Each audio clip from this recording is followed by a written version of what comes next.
Bharat, America, रूस, China, ये जितने भी मुल्क हैं ना, चांद पर क्यों जाना चाहते हैं? आप ये जानना चाहेंगे ना? नमस्ते, मैं राशिद।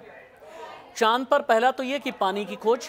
पानी की खोज का मतलब यह है कि अगर चांद पर पानी के सबूत मिले या फिर पानी चांद पे खासतौर से दक्षिणी ध्रुव में अगर मिला, तो फिर ऐसे में संभावना बहुत ज़्यादा हो जाएगी कि आगे इंसान को पहुंचाने में मदद करने वाला वातावरण चांद पर मिलेगा। पहला तो ये। दूसरा, हालांकि चीन पर बहुत ज़्यादा यकीन होता नहीं, लेकिन चीन ने साल 2020 में अपना एक मून मिशन भेजा। मून मिशन से जब जो फाइंडिंग रही, चाइना को ये पता चला कि चांद पर फॉस्फेट भी है। फॉस्फेट का मतलब यह है कि अगर फॉस्फेट मिला है, यानी चांद पर आगे अभी नहीं 100 साल, 150, 200 साल के बाद में खेती किसानी भी हो सकती है। ये दूसरी बात है।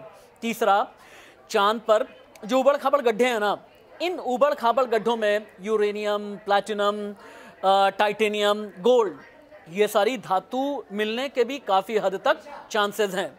ये तो चांद का एक रहस्य है। इसके अलावा करोड़ों साल पहले जब पृथ्वी अस्तित्व में आई, उस ज़माने में कहते हैं कि अभी पता नहीं चल पाया कि पृथ्वी का ओरिजिन कैसे हुआ। पृथ्वी के ओरिजिन के अलावा चांद कैसे बना। अब अभी तक जो हमारे एस्ट्रोफिजिसिस्ट हैं वो ये कहते हैं उस ज़माने में चांद से एक एस्टेरॉयड आकर के टकराया और उसके बाद पृथ्वी के कई हिस्से हुए।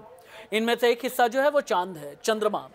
लेकिन चंद्रमा और साथ ही चंद्रमा की जो पोजीशन है ना, ये अपने आप में कई अलग अलग सीक्रेट बताती है।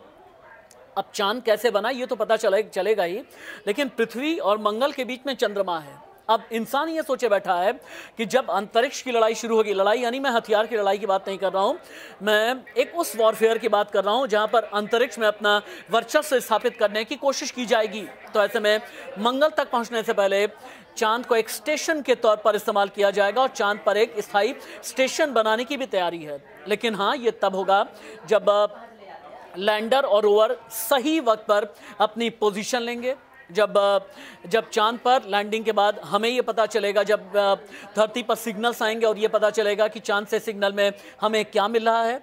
चांद के ऑर्बिट का जब हम पूरा अध्ययन करेंगे, दक्षिणी ध्रुव का जब हम अध्ययन करेंगे। अभी तक पूरी दुनिया में 111 मून मिशन भेजे गए हैं और इनमें से 60 से ज़्यादा मून मिशन ऐसे रहे जो कि फेल हो गए हैं। लेकिन चंद्रयान 3 काफ़ी हद तक कामयाब होता नजर आ रहा है। वो इसलिए क्योंकि रूस का लूना 25 अपने पैरामीटर अंतिम समय में अपने पैरामीटर ठीक तरीके से सेट नहीं कर पाया और उसके बाद फिर लूना 25 लास्ट स्टेज में जाकर के क्रैश हो गया। खैर, इसरो की मेहनत है। चंद्रयान 1, चंद्रयान 2 और अब चंद्रयान 3, यानी आप इंतजार कीजिए चंद घंटों का, या यूं कहें कि चंद मिनट का इंतजार, और चांद पर फतेह होना तय है। नमस्ते।